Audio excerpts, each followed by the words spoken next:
It's love, genuine love, selfless love. And that's the same loyalty. They asked one man, they said, who is the most important person in me? He says, the person that was there when I started. And I said, who is that person? He says, my wife. One thing about family, and family now by this definition, not necessarily people you marry to with children. Some people have become family in your life.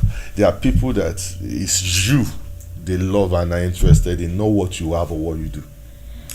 People that is interested in what you do is fine, but when you do nothing, the relationship expire. So when people are interested in what you have, and for your whole lifetime, you will keep having, so they will still be there. But there are people that are there because of who you are, and that is family. The major challenge we have is that because they're always there, we tend to be familiar with them and disrespect them. We have to be conscious to respect people that are precious to our lives. Some in their entire journey, they might not have a reason why they will see the necessity of family. Let me give you a practical example. I can put it here. My elder brother lost his wife last year. My elder brother lost his wife last year.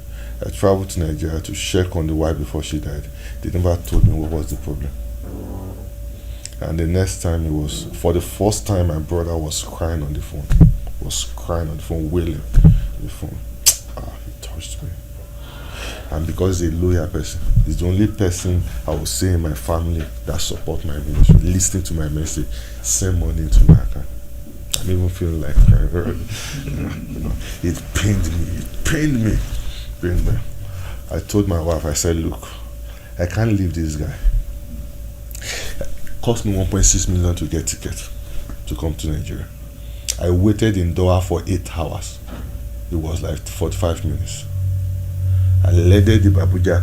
He didn't know I was coming because he didn't want me to come because he knew the threat. But when I landed in Abuja, he made a statement. He said, I didn't know your presence would make this much of a difference. But I got there, I took over. I encouraged him, I stood by him. When I'm done preaching tomorrow, I'm picking the last flight to Abuja to graduate content. I won't accept any preaching engagement. That's loyalty. That's family. That's all we have. People always live up with change location and all that. I've messed this up. It's crying, man. Oh, Jesus. Sorry about that. No, capture it. It's part of it. It's part of it. So still, that's family. That's family. And as you begin to grow from colleagues or classmates to roommates, we move to church member brothers and sisters. We even move to colleagues and mates. We get to a level that you will discover that we're just family. I can't breathe without you. That's the most important aspect of our life, that we'll be able to have people like that. And when you have people like that, hey, please stay with them. In fact, when you need God the most, they are the people that God can rely on to stay with you. So it's very difficult in this generation, because when Gen Z is rising up, this is the season for Gen Z whereby we're showing levels. If I might use that word, your worth and your gift is coming out. So you feel that people need you more than you need people. When you get to a level, you will discover that there is no design for the back in the arm of the spirit. And God will intentionally place people to watch your back. When you meet anybody watching your back, you have to respect them like people watching your front and honor them for it.